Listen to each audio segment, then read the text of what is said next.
Here's a postcard we made in an earlier tutorial. Let's select all 3 of these layers and make a smart object from them. We can now go into Free Transform and let's make it smaller.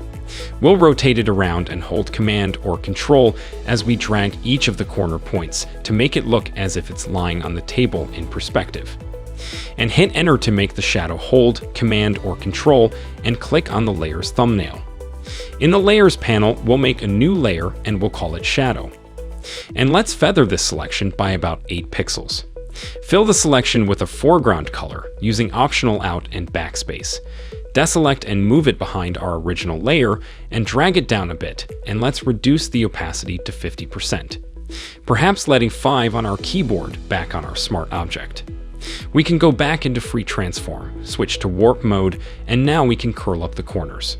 And because we made the shadow first, before we call the corners, the shadow remains straight on the table, and that accentuates the distance between the object and the table.